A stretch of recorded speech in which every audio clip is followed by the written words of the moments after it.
बार बार की असफलताओं से तंग आकर पल्लवी ने हार मानने का मन बना लिया था, लेकिन उनके माता पिता ही थे जो हौसला बढ़ाते रहे। दोस्तों, यूपीएससी पास करना कोई बच्चों का खेल नहीं है, क्योंकि यह देश की सबसे कठिन परीक्षाओं में से एक मानी जाती है। सिविल सेवा परीक्षा को पास करने के लिए बहुत मेहनत और लगन की जरूरत होती है। ऐसे ही एक कहानी है आईएएस ऑफिसर पल्लवी वर्मा की, जिन्होंने यूपीएससी 2020 में 340 रैंक हासिल की। उनकी यह कहानी पूरी तरह से कड़ी मेहनत के आधार पर भाग्य बदलने का एक आदर्श उदाहरण है। प्रतिष्ठित यूपीएससी परीक्षा को पास करने में पल्लवी को 7 साल लग गए थे।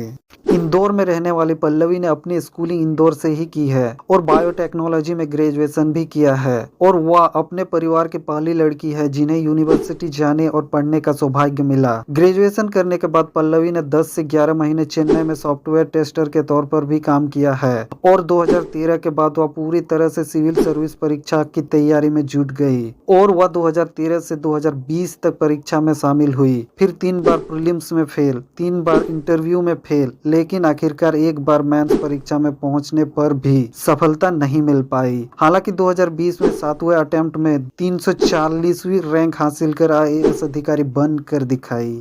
लेकिन इस बार भी किस्मत की कसौटी पर खरा उतरना पड़ा। जब वह 2020 की परीक्षा में बैठी थी, तब उसकी मां कैंसर से गुजर रही थी और केमोथेरेपी की प्रक्रिया से गुजर रही थी। माता पिता को मुसीबत में देखना किसी भी बच्चे के लिए बहुत मुश्किल दौर होता है, लेकिन ऐसी मुश्किल वक्त में भी पल्लवी ने सब्र बनाए रखा और अपनी मां का ख्याल रखते हुए तैयारी करती रही। लेकिन एक नहीं, 2 नहीं, 6 बार फेल होने की गम ने पल्लवी को तोड़ कर रख दिया, जिसके कारण पल्लवी ने हार मानने का मन बना लिया। लेकिन उनके माता पिता ही थे जिन्होंने उनका हौसला बढ़ाते रहे और आगे बढ़ने के लिए प्रोत्साहित किया। हालांकि इन सब वजह से उनके माता पिता को रिश्तेदारों के ताने भी सुनने पड़ते थे।